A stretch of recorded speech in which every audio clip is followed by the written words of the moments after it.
everybody, this is Alchemist 2, and I'm back again with another book review.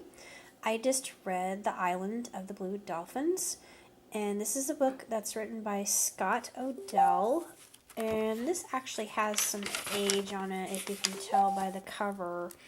This is actually published in 1960, so it's a little bit... Well, actually, it's not bad for a book written in this. Look at how well preserved it is. And it's about this young girl named Karana who lives on the island of the Blue Dolphins. And it's actually a story of survival. And the Aleuts come to their island.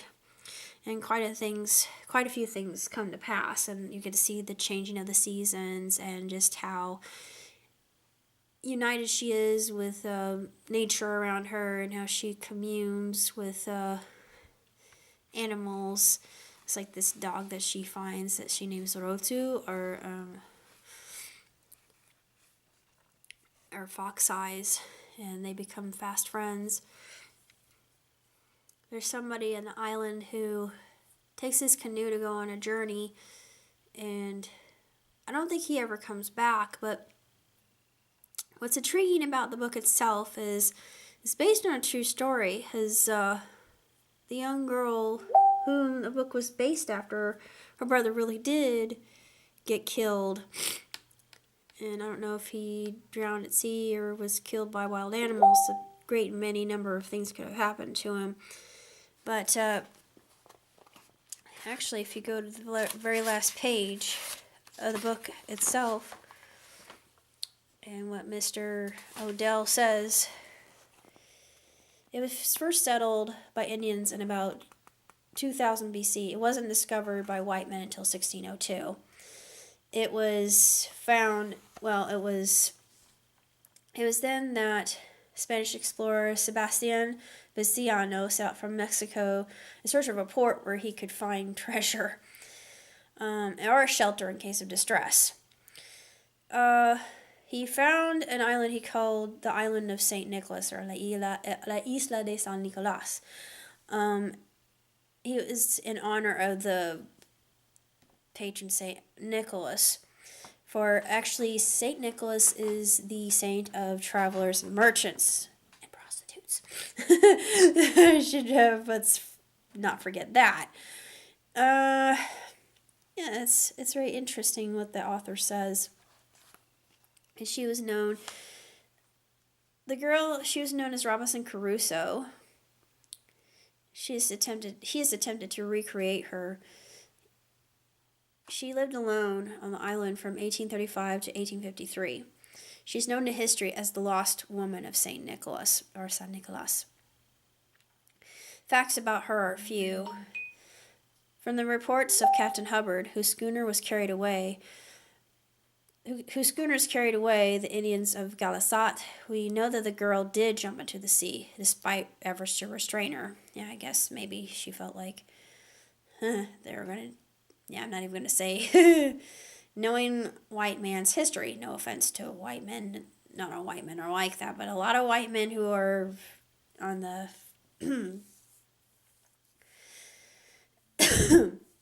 on the pathway to conquering and laying claim to pillaging and looting and plundering and raping the Indians and killing the land. Yeah, it's just so typical of settlers in that day. And yeah, it's really not well, speaking of colonists, but not all colonists are like that. But anyways, continues. Says that the Indians of Galasat have disappeared. And it says that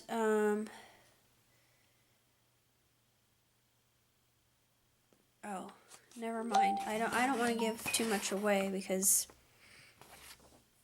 if I do, it'll ruin the plot. And it's a very short book. It's only 184 pages. It's actually for young readers. And it's a beautifully written book. It's very detailed.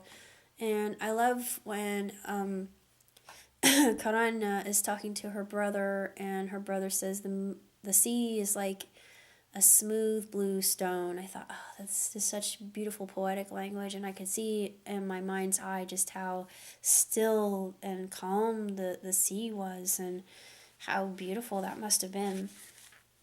Just to look over those miles and miles of blue, and me being in love with the ocean as much as I am, I could visualize this and just I can even hear the rush of the waves, or the sand, or I should call it the sand spit, going down to the shore. How she had to basically survive on her own, but it's very inspirational, I think, that she was able to do that, even though her friend was nowhere to be found, and he probably died. I'm assuming that he probably drowned or was killed by animals, which is sad, but despite that, she makes a new friend, because she said she felt very lonely, but she makes a friend in Rontu, the dog. So it's really a beautiful story, and extremely well written, and even for a children's book, there's a lot to take away from it, a lot of good stick with it kind of mentality, and the fact that even though things might get a little bit tough, don't let it get the better of you. You can still put your nose to the grindstone and forge ahead, and knowing that even though times might seem a little bit trying at the moment, these things do pass, and they make you better character in the long run of your life when you're going through trials and temptations. It makes you a more formidable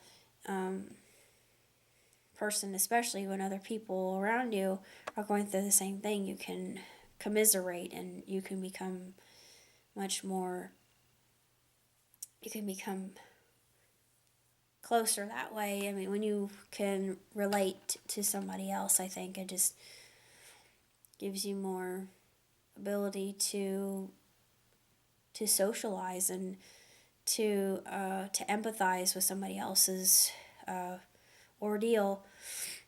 And then it also goes into the fact that she can, although she survives on her own, she makes friends easily too.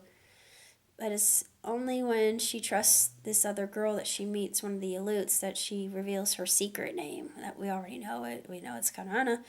But she has another name. She calls herself Tutok. And she meets her for the first time. So that's very intriguing as well. But I just thought that was just a really gorgeous story, and I highly recommend it, especially if you're like me and you like legends and lore, and just the whole fact of native people, and how this is a